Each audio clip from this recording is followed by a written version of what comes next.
for, but here he is. He's put together an incredible panel of people who have been in the industry, racers, collectors. This is his world. Norman, please tell us about it. Thank you, Jonathan. Thanks for everybody for showing up.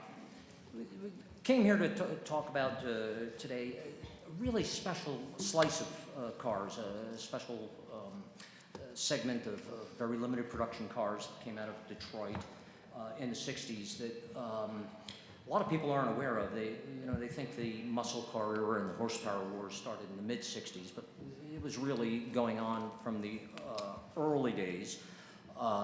We have one example, the 64 Hemi Dodge race car, limited production.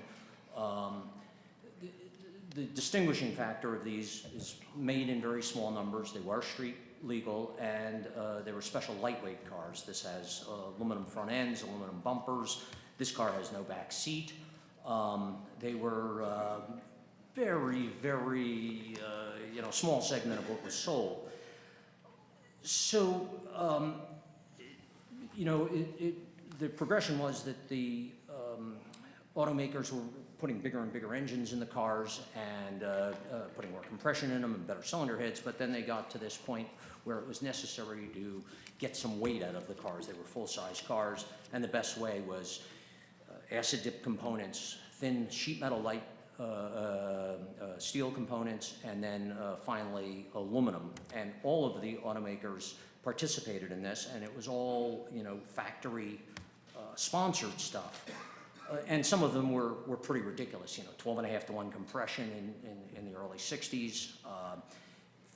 It showed up in cars like the Z11 Chevrolet, Impalas, the very famous Ford Thunderbolts of 1964, the Fairlane Thunderbolt, Pontiac with the Super Duty cars, and then the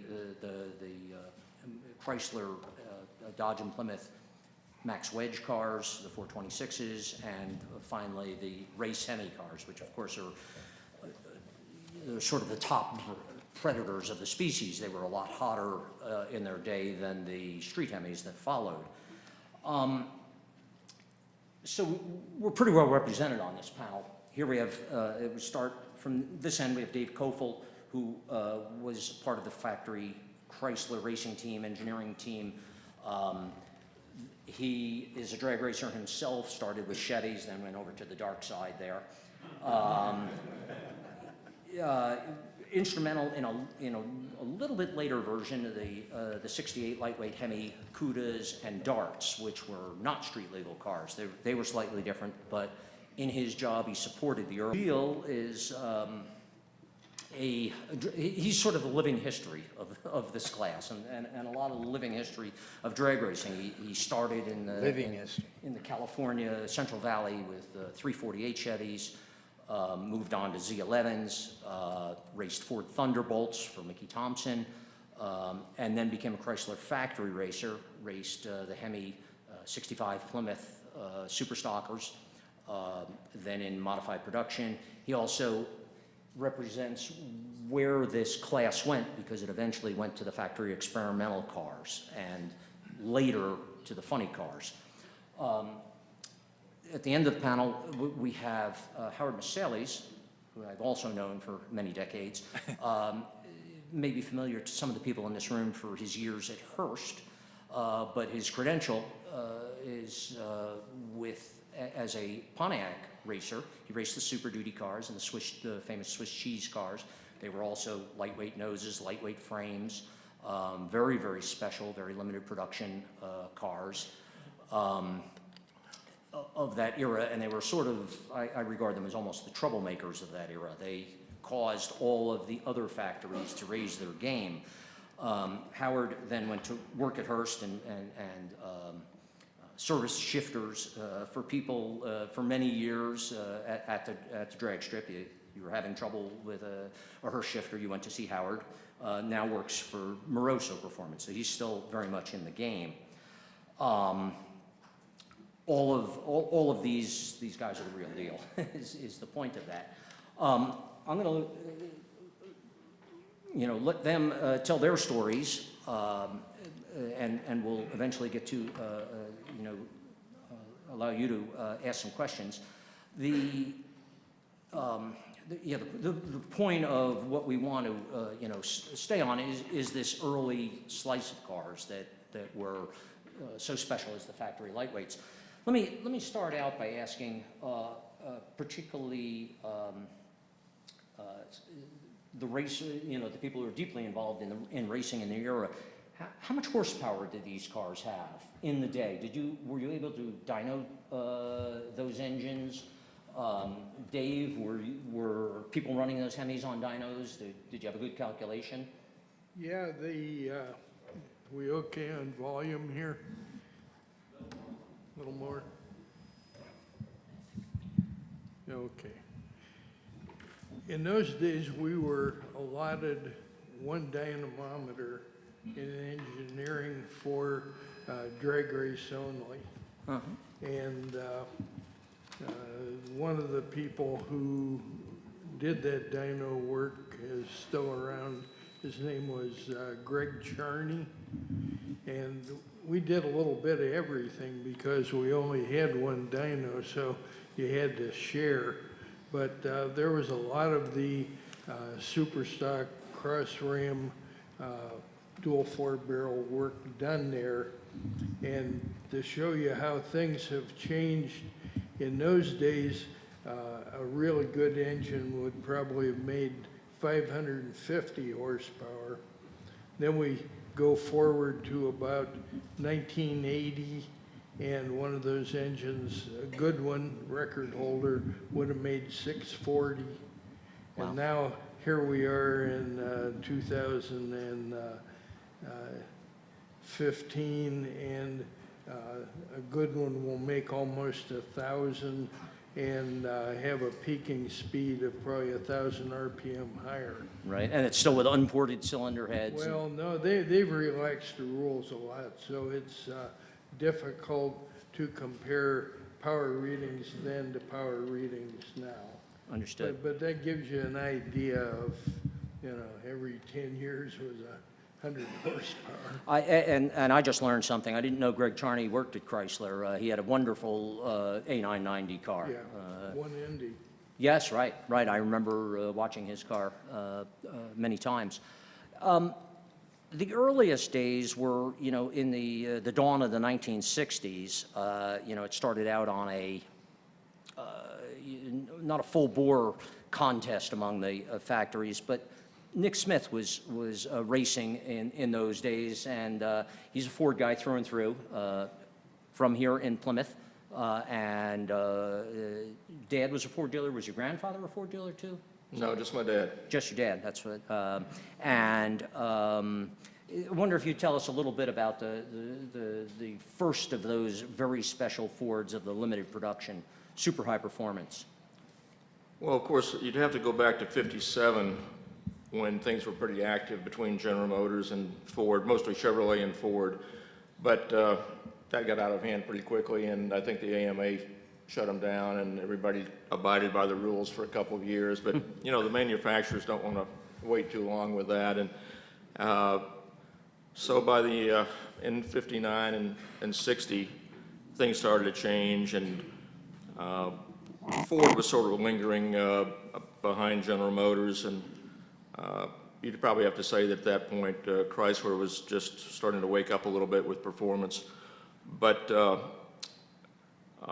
I guess I would say I got started or motivated to get my act together in racing when my '57 Ford, which I thought was the hottest thing on the street, got completely whipped by a '57 Chevy, 270 horsepower, 283.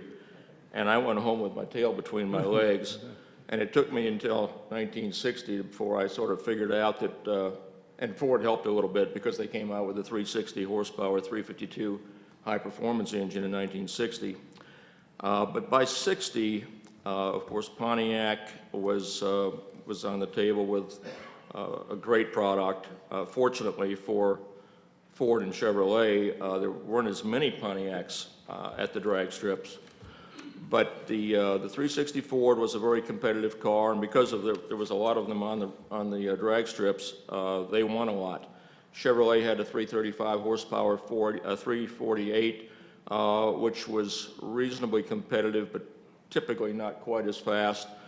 But the national record holder and the dominant car was right out of Detroit, or Royal Pontiac, that Jim Wangers drove, and most of you folks here have heard that name, and they did a heck of a job. It always aggravated the hell out of me. In fact, I still have two 1960 Fords that we have built to 1960 NHRA rules, and my sole motivation is to run faster than that damn Royal Pontiac in 1960. And we do, but I don't know how much of it is the traction on the drag strips and just general circumstances, but it's just been a sort of an age-long quest of mine to show that we can, that the Fords actually could have been competitive with those damn Pontiacs. But I would say back then, you asked about the horsepower, and Dave picked up in, maybe a little bit later in 64, 65 era. But I think based on what we're getting out of our 352s right now, it's probably very close to what the top teams were getting back then, and probably only 350 horsepower. So maybe on our best day, we might be tweaking out close to 375, but that's with everything really just right, balanced, blueprinted, but again, within the rule book of 1960 technology and NHRA specifications. So things have come a long way, and the thing that I'll say about that period of time, starting in 1960, God, things were going so fast. The progression was amazing. And if you weren't faster next week than you were last week, you were going to get beat. I should add that the two cars that are on the cover of the summer issue of the Hagerty Classics magazine are from Nick's collection. He generously allowed us to photograph them. One is an unlettered A990 Mopar, and the other is a Ford Thunderbolt, a former race car. Sorry. Let's go to Howard, because he was racing the Pontiacs in those very early days. I take those remarks kind of strong there on Pontiac against the Ford. You guys cheated, and you know it. Howard is a Detroit boy, and ran the Packer Pontiacs from the early days, including 1960, and up through the lightweight cars and the Swiss cheese cars. We'll backtrack a little bit there. Fine. I had my own car starting in 1962. So, Okay. But in earlier days, I worked at Pontiac Engineering, and I had a brand new 1959 Pontiac, 3-speed on the column, tri-power, 390 gear. And why I'm going to tell this little story based on what he was saying about the damn Pontiacs got beaten by Ford. Well, we had his name was Verdi, and he had a 57 Ford supercharged one. And now Pontiacs had hydraulic lifters, Ford and the supercharged were solid lifters, but he could adjust the boost on the McCullough supercharger. So we would race out here on Woodard Avenue, top end, from mile to mile or half a mile at a time. And my car with a 390 with hydraulic lifters, with the right springs adjusted right and everything, it would peak out about 109 miles an hour, it'd start floating the valves, Well, I could beat him if he didn't turn up the boost. And he'd drive around on the street racing with low boost, And then all of a sudden he'd pull in between the mile roads, in a 57 Ford, the hood opened up, and I knew what he was doing, and he'd come after me, And he would turn up another 4 or 5 PSI on the blower. That was it. We're history, But that was in 59 and 60. And in 1960, we had a 60 Pontiac with, I did I'd say 3/4 of all the work for Pete Seaton and a blue 60 Pontiac and at the U.S. Nationals in Detroit runoff in the finals against Jim Wangers. And I worked at Royal Pontiac for a short time, and we worked on Pete's car at the dealership. And when we started able to beat them with the blue car, they said, you can't work on this car any longer in the dealership. But I worked on the red car once in a while too, and pull the oil pan off and maybe tune up the oil pump, look at the bearings, and and this is on a jack stands in a dealership on a little dolly, So finally we get to nationals, and I had a falling out, or Pete had a falling out with me, and about a month before the U.S. Nationals, and put another local street race guy in the car to drive it, and I brought up pictures of it off the starting line. I always think that half a fender might have been, I could have done that half a fender better, and I would have won the nationals with the Royal Pontiac, the maroon car. But then in 61, both years, 60 and 61, you built your Super Duty car, from a stock car.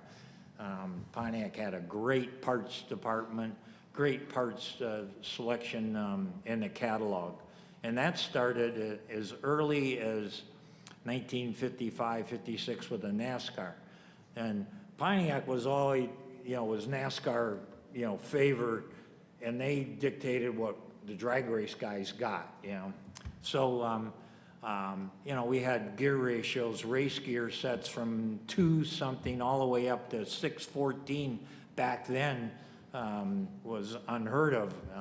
Aluminum carriers, just different things that the factories created all this, and then, but still 60, 61, you built the car yourself, and you went by the advertised horsepower that they supplied to NHRA. So by 63, the 62 Super Duty car, was... You could get a complete car from the factory, aluminum sheet metal, lightweight. You could specify no dum-dum sealer, insulation.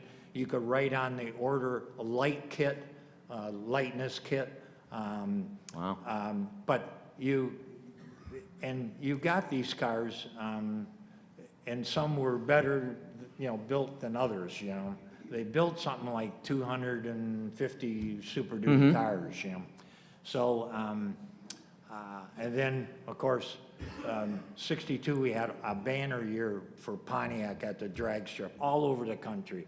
Independent guys, dealerships. That's one thing about Pontiac. They really promoted it with the dealers. And our dealer, being Packer Pontiac, junior and senior, that's how they went by at the dealership. They were interested in making money, but Mr. Packer Senior, he didn't care too much. But Junior was the hot rod of the family. Right. And a fellow by the name of Hank Passione was the service manager, and he was a diehard racer, but he couldn't race, so but he promoted it. Very good. So what you're getting a feel of is the beginning of the really intense factory rivalries, which of course in '63 brought us the Z11 Impalas. Butch, when did you get yours? When did you first encounter the Z11? That was with Bill Thomas. I know that name.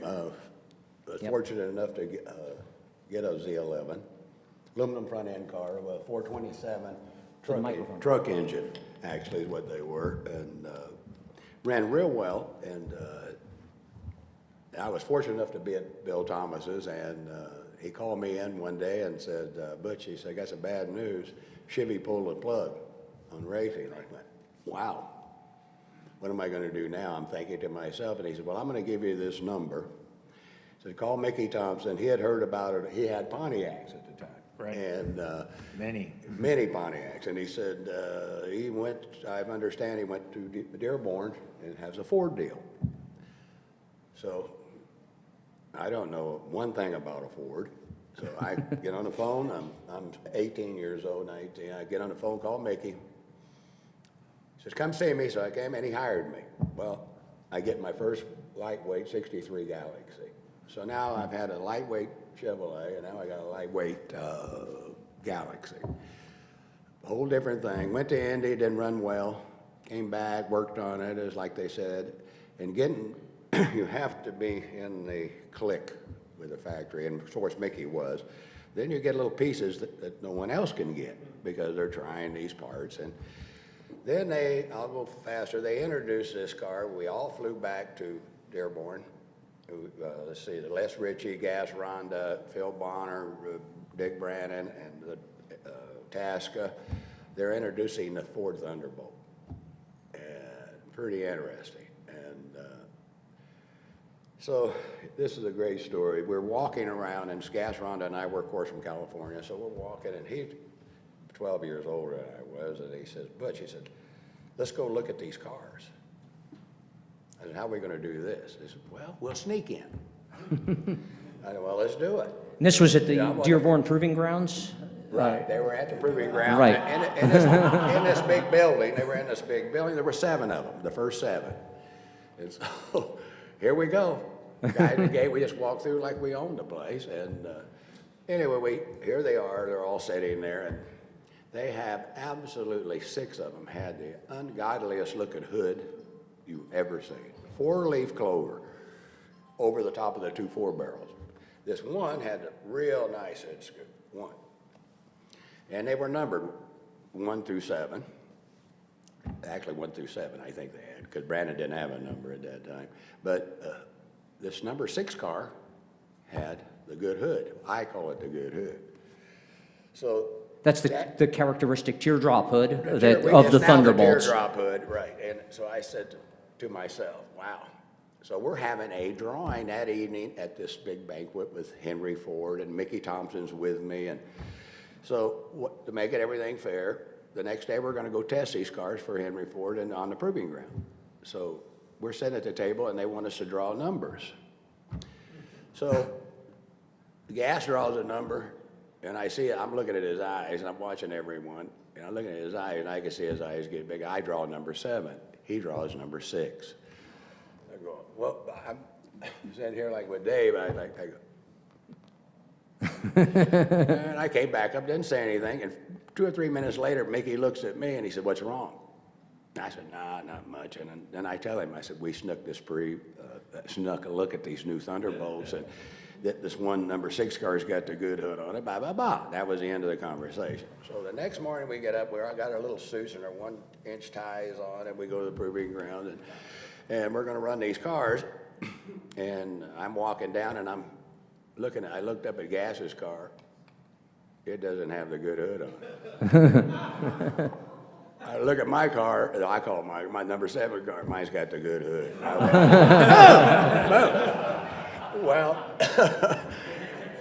Gas Ronda still doesn't talk to me about that much today. But it wasn't me, it was Mickey. He was very strong with Ford at that time right away, and was very successful with the car. Of course, won Indy, lucky enough to win Indy. It was one of the biggest 4-speed field, 54 cars, and they made, we'll call it 100 Thunderbolts. Your NHRA, if you made 50, am I correct, Dave? 50 cars, you could run a legal super stock with them. And so they made a few more than that. I won't go to the number, but they're just one of the super little Ford cars, I think, probably in my heart, ever built as far as a drag car. And a real quick story, I won Indy that year, and I think on Sunday. Saturday night, while I'm in Indianapolis, I have my first child. My wife and I have my daughter. And, well, I got to get back to California. She wasn't very happy. And I'm in Indy, and I sit down, I win the race, I sit down in this little banquet, the NHRA had this thing, and I'm talking with Charlie Gray, which is one of the fellows at racing, and I said, well, how's my budget look for next year? He says, we don't have one. I went, now my heart slid down. I'm going, oh, no. 5 minutes later, this fellow taps me on the shoulder, says, can I speak to you outside, Butch? I said, and introduced himself, I'm Mr. Cahill, with head of Chrysler. So I'll be right with you. We stepped outside. No budget, this No guy's got bu- budget, I'm coming. He's telling me that he would like to have some four-speed drivers. Most of the Chryslers at that time and the Plymouths and the Dodges were automatics.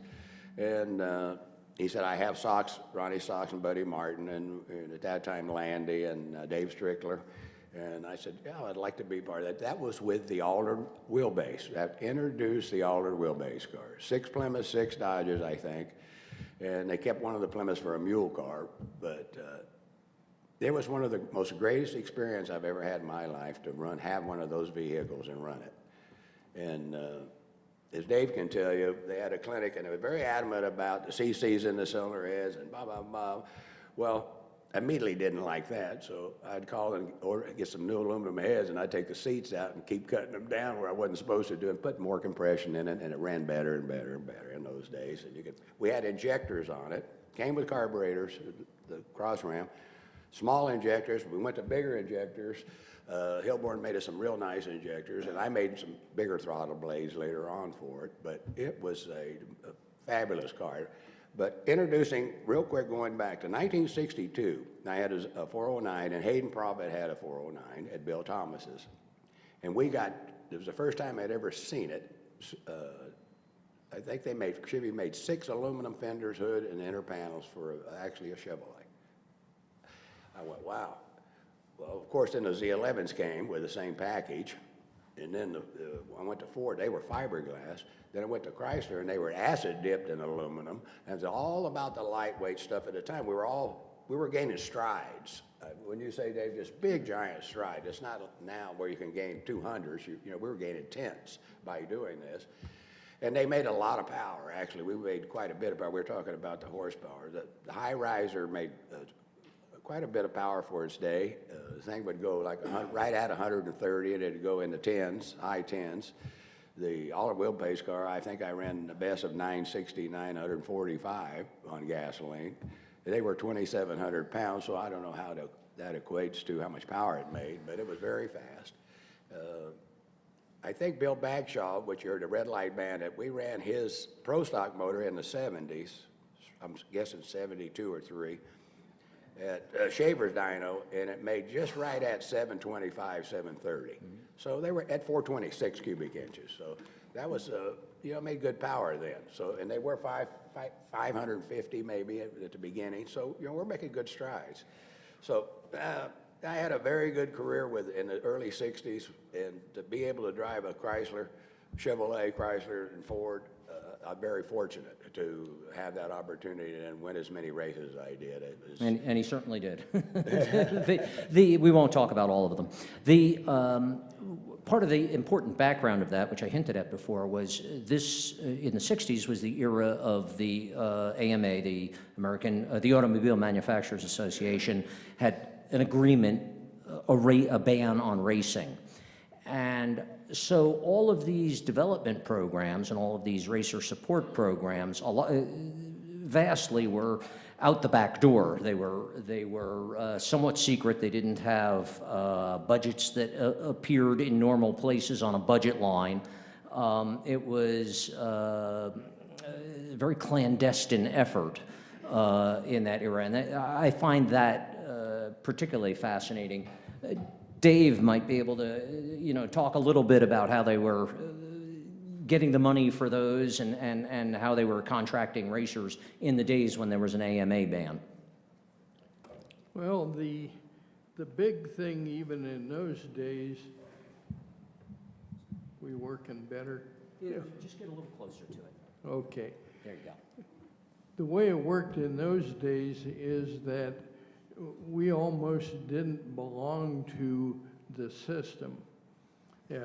One of my stories is that when they finished building the Darts and the Plymouth Barracudas at Hearst, we actually, the leftover parts, we had no place to put them. And one of my first jobs for Chrysler was to go to Hearst, hire some dumpsters, and put all of the leftovers from the 68 package cars into dumpsters and haul them off. And I mean, people would just absolutely kill for that happening now. Wow. But we had the sum total of the parts department across the road in Detroit. It was called Lynch Road, and Lynch Road Assembly. They built primarily Plymouths in there. But across the street, there was a small road test garage. The fellow that was in charge of that was Frank Andrzejak. And we had a section of Frank Andrzejek's garage that probably was from me to Howard down there if you squared it off. And that's where all of the parts were for the entire program. So anyhow, in the end, we managed to make that work. We managed to recruit racers, and we went ahead, and I think Butch would admit we had some pretty good rides. And certainly built the reputation of the Hemi. I mean, that's where it got its, the engine was around much earlier, but that's certainly where it got its fame, in my mind, in that era, when it became a fearsome thing. Well, understand kind of the way I got to where I was is I started out racing my own cars, and then we became one of several supported racers in 1965 with a 990 car. Got it? We raced that for a couple of years and then moved from there to early funny car. And then in 1968, why Mr. Cahill and Mr. Maxwell came to me and asked if I'd like to go to work in the Chrysler race group. And I said, sure. You want me to do this for a Wasn't a living? hard decision at all. And we went from there, and over the years, we did a lot of stuff. And in 1980, when Chrysler was teetering on the brink, we opened our own shop, and then we subcontracted work back to Chrysler. So we did things as diverse as build engines for the Baja 1000 and Mickey Thompson's Stadium Truck Series and Wow. Pro Stock. So we did all that as outside contractors. So sort of for the group, I'm curious, what part did the racers themselves have in the development of the cars? What was the feedback to the factory? Or did the factory simply make the parts and hand them to you and say, here, run these? Well, it actually was a little bit of both. That in the very beginning, we pretty much hand-fed people parts that we knew worked. And dynamometers as we know them today with Superflow and some of those, that didn't exist. We read The ET only- slips. The only dyno, yeah, it was who went to quickest. All right. But in those days, I'd say the racers mostly harnessed the power that was there and made the cars go faster that way. When Superflow came on the scene with an affordable dynamometer, which would have been about 1980 or 81, that and the fact that Superflow came out with an airflow bench so you could tinker with the cylinder heads, that really changed everything and sort of separated out the people who were innovative from the people that weren't.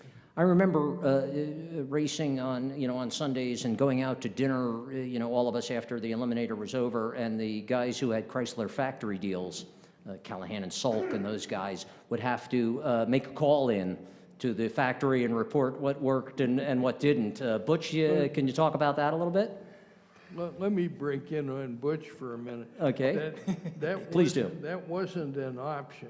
That was a demand. That was required. If you raced on Sunday, you'd better stop and understand communication wasn't what it is now. Yeah, right, You didn't right. pull your smartphone out, and in those days, you had to find a payphone, and you had to call not American Express, but Western Union, and send a telegram. We had a regular telegram address, and boy, you better have your telegram in whether you won or lost. Wow. Butch, you got some stories on that score? Well, you know, Dave came along, I'll go back to about 71. I built a Duster. Ron Butler built it for me, and they had actually wanted me to build a Barracuda because they thought it was a little slipperier, but the Duster was 6 inches narrower, and I think at that time, Mr. Gale, we were talking about it sitting at Ontario, and I told him that I think it's narrower. He said, but the roof line's a little higher on the Duster than the Barracuda, and I said, mine won't be. And, so we did build a Duster. Then Dave, he said, I have to go back to, I had a Camaro at that time, so I have to go back to Detroit and talk to my fellows, which was, Dave was one of them at that time. So they decided, okay, let's send him some parts and let's do this. And so that was part of the deal. You had to call in. If you raced on Saturday or Sunday, you reported the first thing Monday morning or Sunday evening. You had to do that. And of course, I loved it because at that time the Duster was faster than sound. You know, at that time it was a wonderful car. And I have a quick story to tell about Dave. I'll never forget it. Got lucky at Ontario, and Ronnie and buddies, Rox and Martin, were beating everyone, and they had the Barracuda. And I was fortunate enough to outrun him. Well, after the race, Dave asked me, he says, he's in town in California, at Ontario. He said, I'm going to stay over. He said, I want you to pull the motor out, take it over to Joe Allred's, and he said, well, pull it apart. I'd like to look at it. You know, and I don't want anybody to look at this thing, you know, and I'm thinking, well, that's my deal. And so I pull it out, and Monday morning, and I bring it over to Joe's, and first thing Dave says to me, he says, how much compression does this thing have? I got 14.7. He says, okay. So after we get a cylinder head off, and I'm looking at it, and the valve has just touched, all the intakes just touched the pockets and everything, and he's looking at it, he said, well, let's CC this thing. I went, oh, no.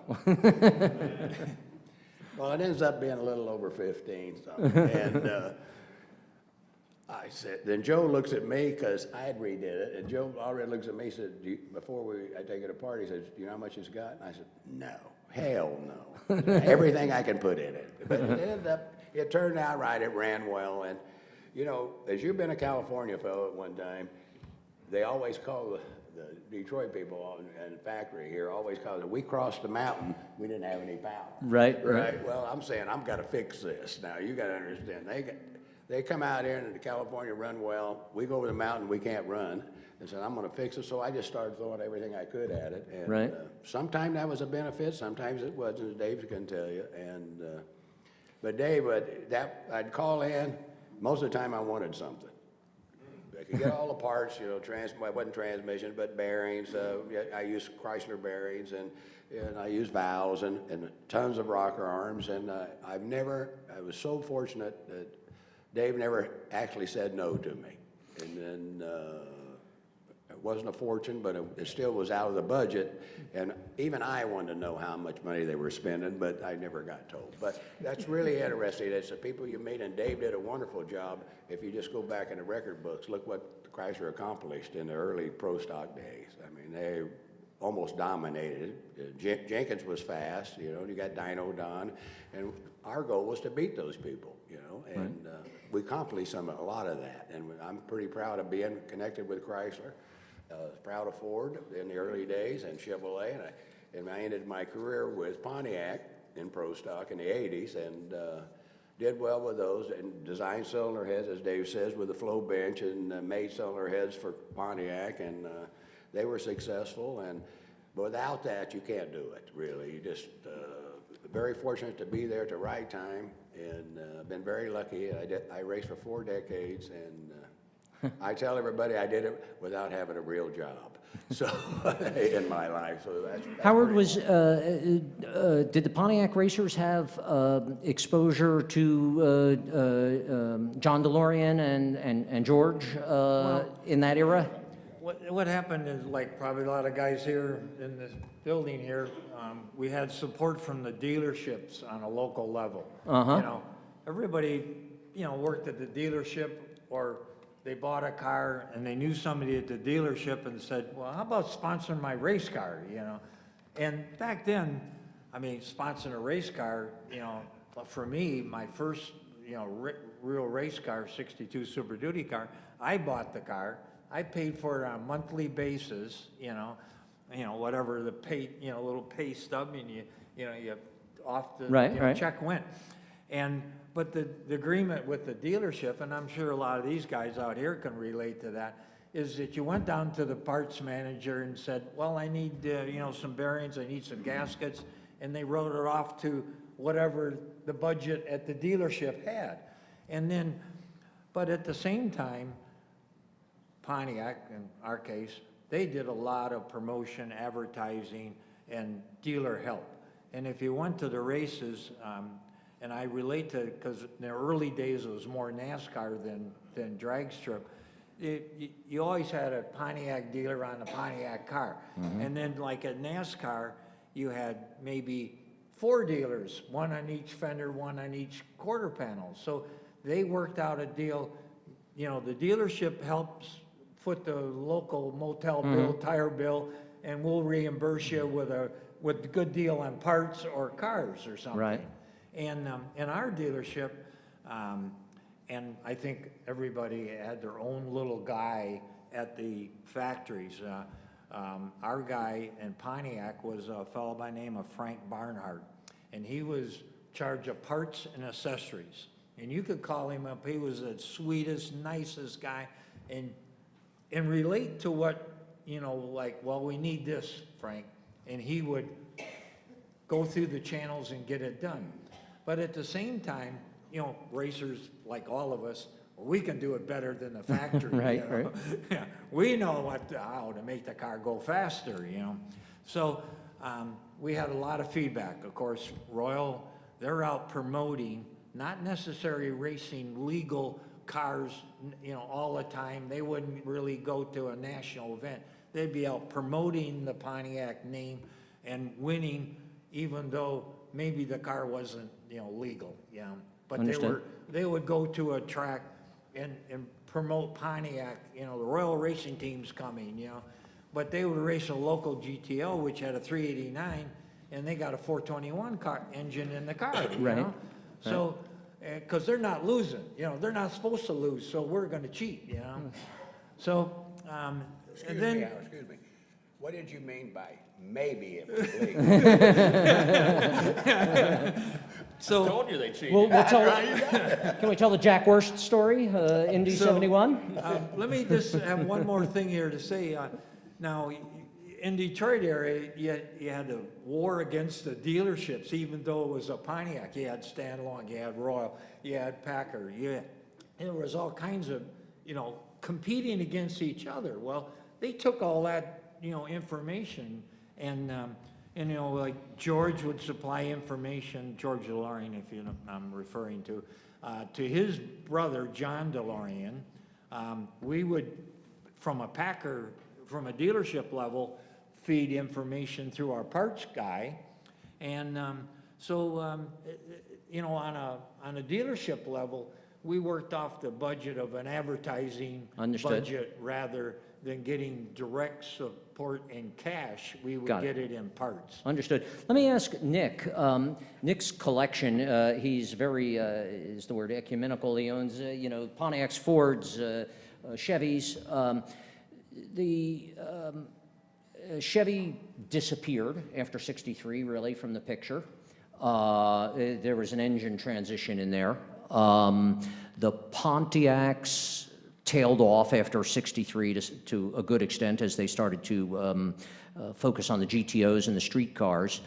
But having a good grasp of the history of all, could you talk a little bit about the dynamic of the different brands? Chrysler seemed to ascend, and most everyone else backed away. Ford went NASCAR and Le Mans racing.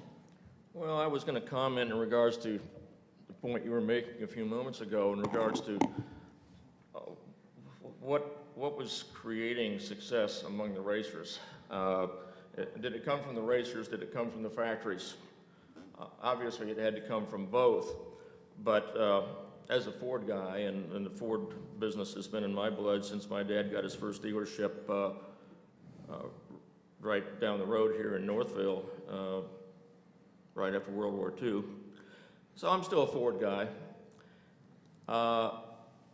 I think what made the difference with Chrysler and moved them into the forefront was when they embraced the Ram Chargers, the Golden Commandos, and Right. there was a tremendous ability within the organization to have information coming up the ranks, and Chrysler listened. I agree. As a Ford guy, and a little guy, I wasn't in the category of these guys, but I raced just as hard. I just wasn't as good as they were, to tell you the truth, and plus my dad said I had to work. Like you know, he didn't have a real job. How can you beat that? And Ford had some good people, but the top Ford people were not extremely into the racing. They had people like Jack Passano and Charlie Gray. They were great people. They would work with you, but most of the information at that time on developing the cars, and I'm talking about 61, 2, 3 era, was coming downstream. Wasn't as much going upstream. And we weren't having the success that we needed to have. We were like one step behind. You better be good, really good, if you're going to win with a Ford. I sort of chose my classes and figured out I probably wasn't going to win in Superstock or AFX, so I ran B stock. But Ford did figure it out. And in '64, as Butch will attest, they knew they had to do something different. And Dick Brannon, who has been one of the, I guess you could say possibly the most successful Ford guy in '62 and '63,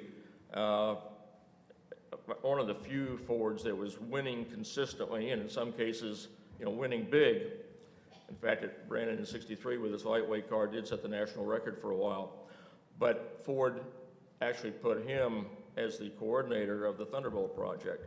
So they were out literally running those cars night and day, going back to Dearborn steel tubing the next day and making changes in those cars. So of the 100 Thunderbolts that were built, a lot of those cars weren't the same. They were getting better along the way. And so eventually, input from the racers going back up and the factories listening, I think, was extremely important. Understood. And I think Chrysler was the company that really made everybody else stand up and take notice. Got it. Before that, with Pontiac, and I think the reason they were so successful in the very early '60s is you had people at the top that believed in the success on the racetrack. Got it. And it went all the way down. Let's. It's a good time to open it up to questions. We have a microphone here. Please.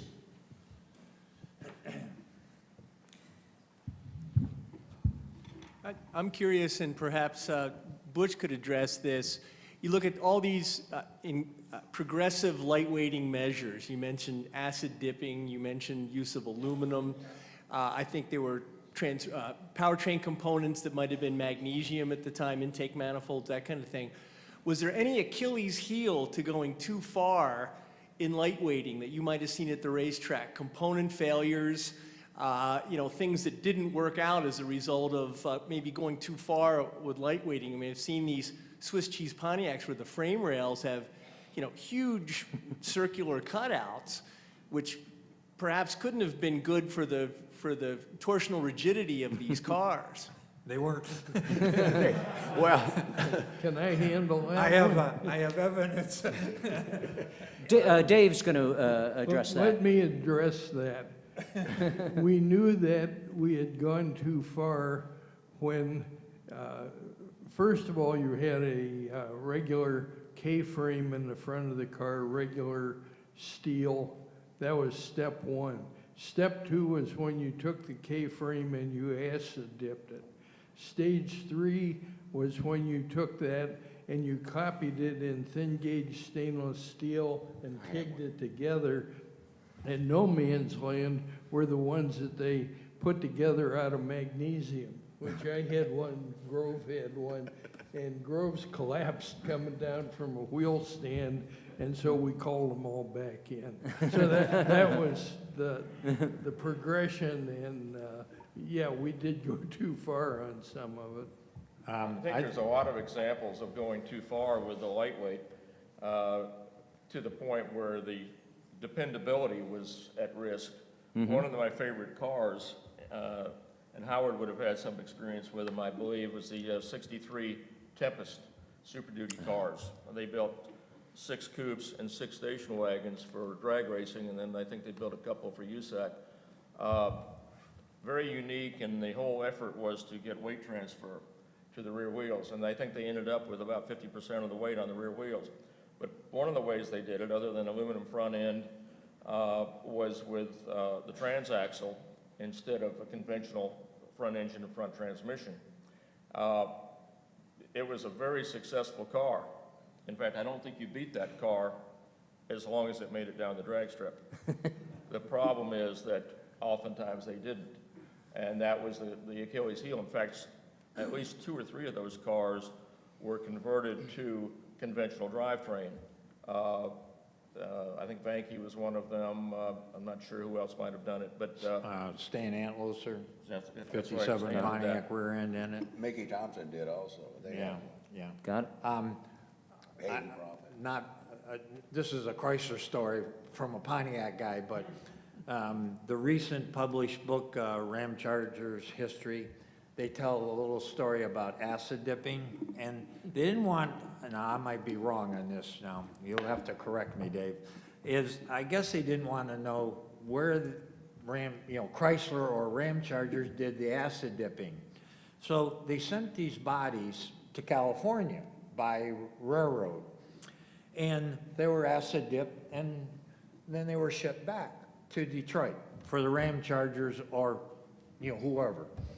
So when they got this railroad car back and the cars were on wood frames, they were all like you had them in a crusher. They had all,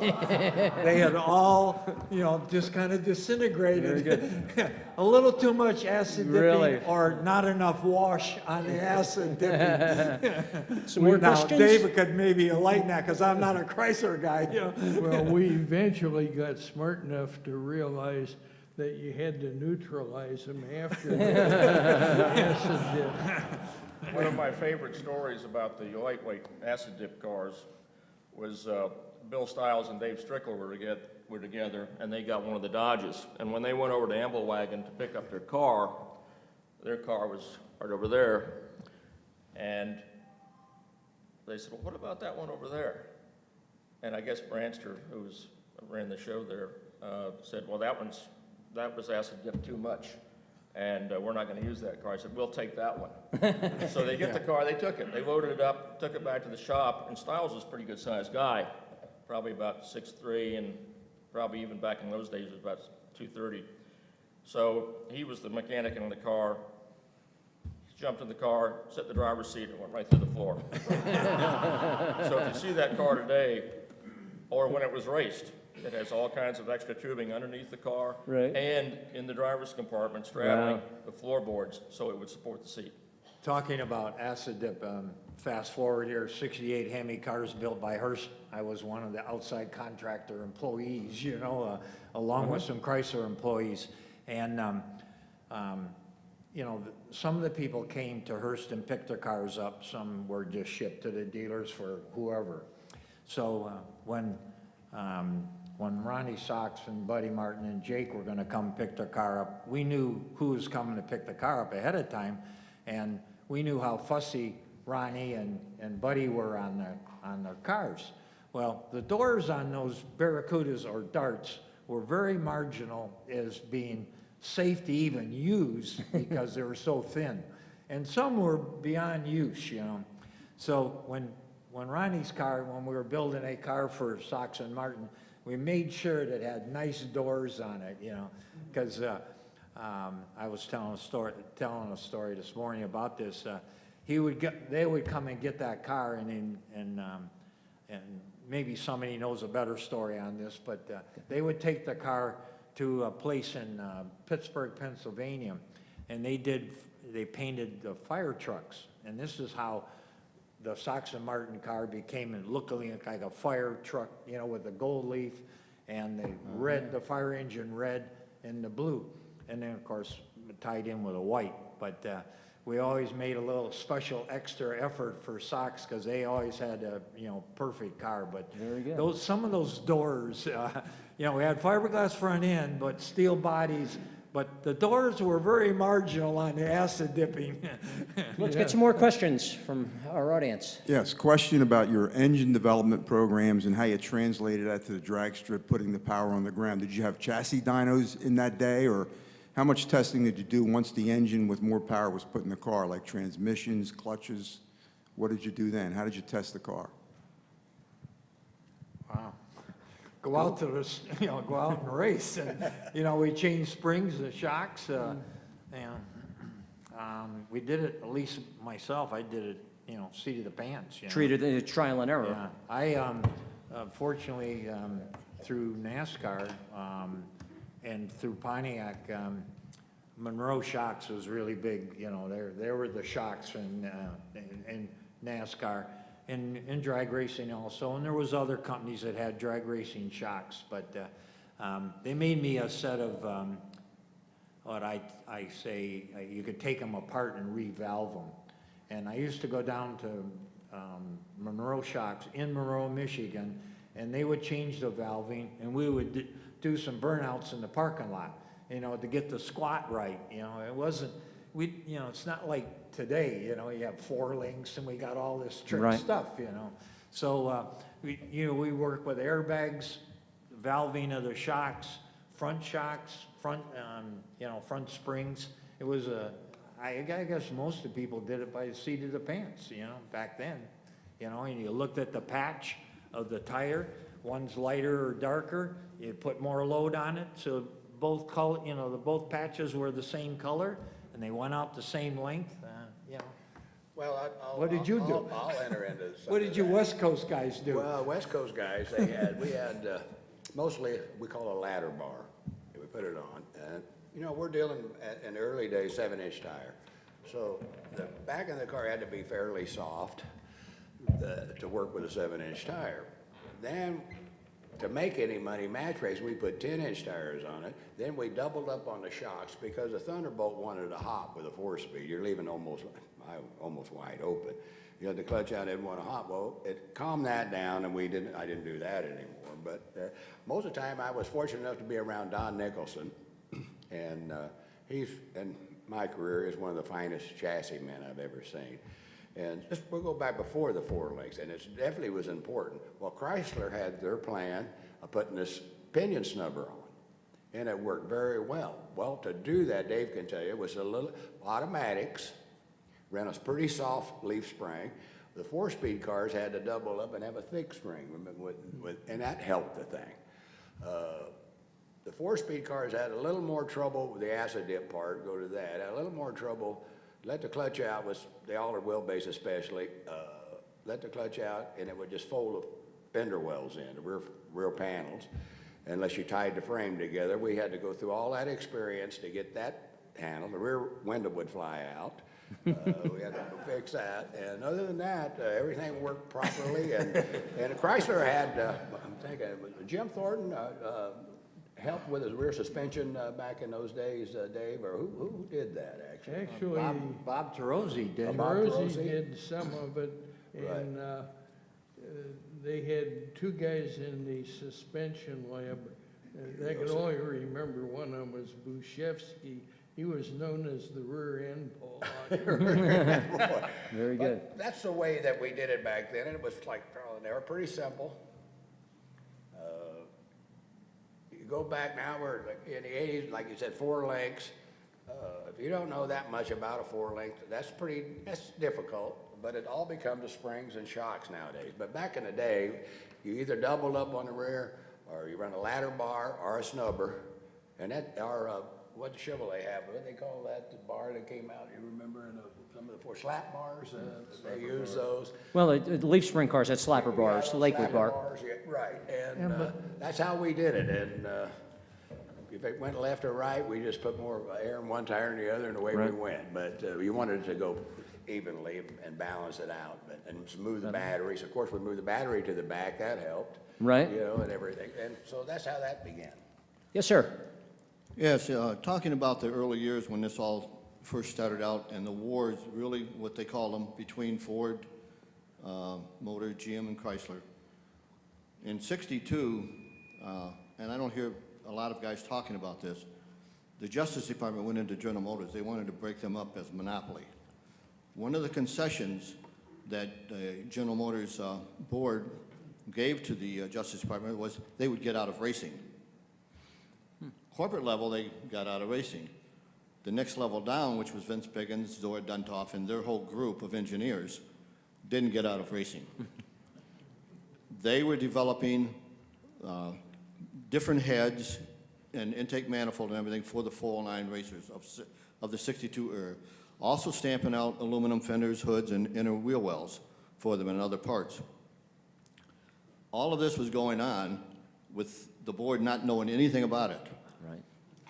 A little after the mid-year, when the '63 model came out, they elected to come out with their own package, and that's what the birth of the Z11 and the mystery motor, as it's called, the 427 for NASCAR, were both developed by them at the same time. By October, those were all in production as far as parts. And at that time, NASCAR was the governing body for drag racing also. They controlled the cubic inch, and they kept trying to get NASCAR to change the cubic inch from the 409 up to 427, and they finally did it. And the Z11 409 and the Mystery Moto 409 then became 427 overnight. They got the okay. They had already built all the cranks and rods and pistons for both those engines. They had to scrap that, make new rods, cranks, and pistons to go to 427 cubic inches. And that car with all the aluminum, which was the '63 Z11, showed up at the Nationals in early '63. Right. And it, in fact, ran faster than all the Fords and all the Chryslers. Well, It was an GM incredible had era. not built all of the 50 cars, so Ford and Chrysler was complaining to NASCAR, NHRA, that these cars shouldn't be allowed to run super stock. And those cars were built for super stock. Right. That's when they bumped them to modified production or AFX. Yeah, that was a very interesting transition to the. It was a big transition. Yeah, to the. And that's to the what FX. that's what fired the big push to go to factory lightweight cars. Right. Very good. GM had to back off altogether. Very early '63. Ford Motor was stuck with a full-size car that was too heavy. Right. They had great engines, but they were too heavy. That's what the birth of the Thank you. Thunderbolt was. And Chrysler went to a unibody. Chrysler weighed 600, 700, 800 pounds less than Ford's did. Right. And you put a big engine in a car that much lighter, Right. and they're going to dominate until Ford caught up. Thank- and then thank you Years for the later, perspective. GM came back into racing. That's where the Chrysler dominated the most. Very good. Thank you for the perspective. Another question. I think the microphone's coming over. Thank you. Was the pay good, is my first question. Number two, and when a car like this won, how much did it win and who got the winning purse? We didn't win. I think that we're just happy to win trophies and if anybody's from around here, we raced for Gil Cohen, was real proud. He would give you a savings bond, And we all remember that at racing at our local drag strip for savings bonds, 1875. Yeah, $18.75. You get a $25 savings bond or a $50 savings bond, But I was employed by the dealership later on, so I got a paycheck and got free parts. So, but I still had to pay for my own race car. Right. So the money went back into the race car, and Good. We have time for a couple of more questions. Let's Let's try to fast forward. What does the panel think about the new cars coming out of all three manufacturers? Good question. Thank you. For the stockers at this point, the Copos, the Cobra Jets, and the drag packs. I can't work on them. yeah, laptops. I think it's a great package. We as a company, Moroso, we're working with the Chevrolet guys and the Mopar guys.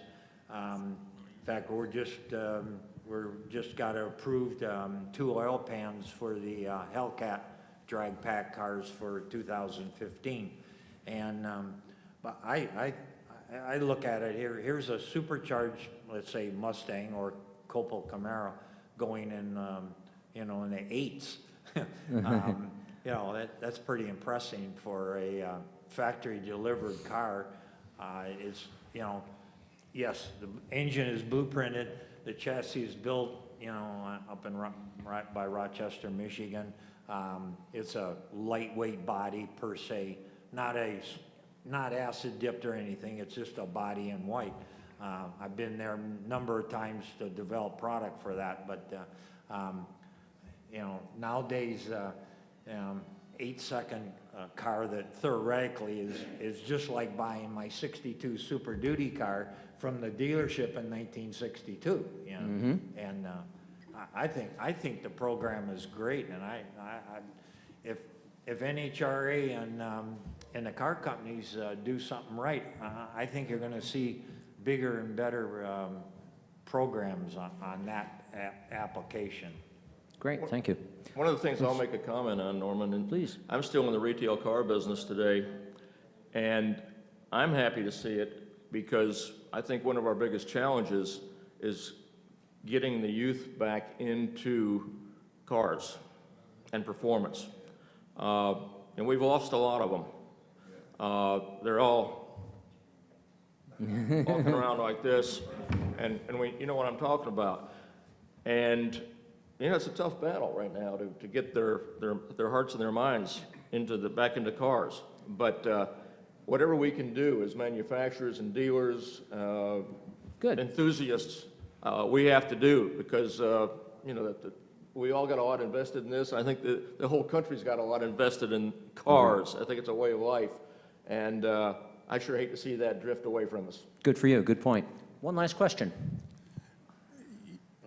Please. Well, what you didn't mention about Ford Racing, Ford was not in bed with Mercury. They were against each other. A lot of people think that they were the same, but they didn't talk to each other on racing. They were against each other. That's true. And Fran Harans is the one who ran the Mercury team. And when they came out in '64 with the AFX cars, that was the end of the other cars running because they were too quick. And they were quicker than the Thunderbolts. And then I don't later, think so. that was in '65, they started coming out with a Camry. Right? And the Camry's a real Hemi. I got one at the house. That's a real Hemi. The other one it's a Hemi, but it's not the real Hemi. But anyway, what I was going to say, in '65 was a big change in drag racing when they came out with the FXs. Right. And then finally, in '66, when they come with the flip tops, Ford didn't even know they had flip tops. Charlie Gray didn't know nothing about it. They finally invited them over to show them what they did. And he was surprised. He says, all we got is a stretched out Mustang, and we got to race against that. We're already 6 months behind. And then when they went out to California, a friend of mine was out there that does some of my engine work, and then Dino had the car out there, and all of a sudden, here comes Sox and Martin come walking up there, and they looked at that car, and, did you know this car was going to be this way? And Dino says, oh, yeah. He says, they turned around, they walked back. He says, we're way behind with this altered wheelbase thing we got. So the only ones they could race was Eddie Sharpman and Dino Don. Raced for 6 months before. I think that's one of the great appeals of the class of factory lightweights is it has such a sharp beginning and ending, you know, and pretty much by 65, the cars like that were done. Well, they were done. There were examples, but you know, that particular factory lightweight, before we started to get into the things like the flat top, the flip tops, the altered wheelbase cars, the FX cars that weren't sold in showrooms, were really a very narrow species, really fascinating. Well, when I drag raced back in '64 and '5, we had a Falcon that had all fiberglass DST rear end and everything. Right, all right. And of course, in '66, I visited Uncle Sam. Very I had good. to get drafted. And we thank you for that. So, yeah. So then I got out and got married, and we went out to the drag strip, and later on I looked and I said, this is nothing like I remember. Yeah, yeah. You guys are. It changed very racing. quickly and very thoroughly. And I said, heck with this stuff. So I didn't go back into it until '80. In the '80s, I got back into collecting muscle cars. But I was always told, don't fool around with the clones. Get factory race cars. Right. That's the ones you want to get. Got it. That was it. Thank you very much. Thank everybody. Thank our panelists very much. By all means, you know, there's a class of the American Drag Race cars in the concours. This car will be in it. One of Nick's cars will be in it. I'm very anxious to see them, and appreciate all your questions. If,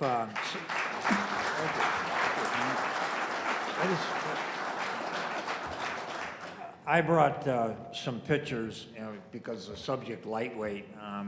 I sold my car a long time ago, obviously, and Randy Williams ended up with it, and I had a lot of the original parts, and so, you know, we all kept scrapbooks as, you know, guys or their wives or girlfriends, and so I brought some pictures of how Pontiac built this particular car lightweight. I have a few shots. I have a couple articles, magazine articles. I have a couple pictures of my days working with Arnie Beswick on all his cars. So if some of you like to look at them, I have them, you know, if you want to see. Swiss cheese frame car. I have evidence of it. Thank you, Howard. That's wonderful. I gotta tell you a story about the economist. Yeah.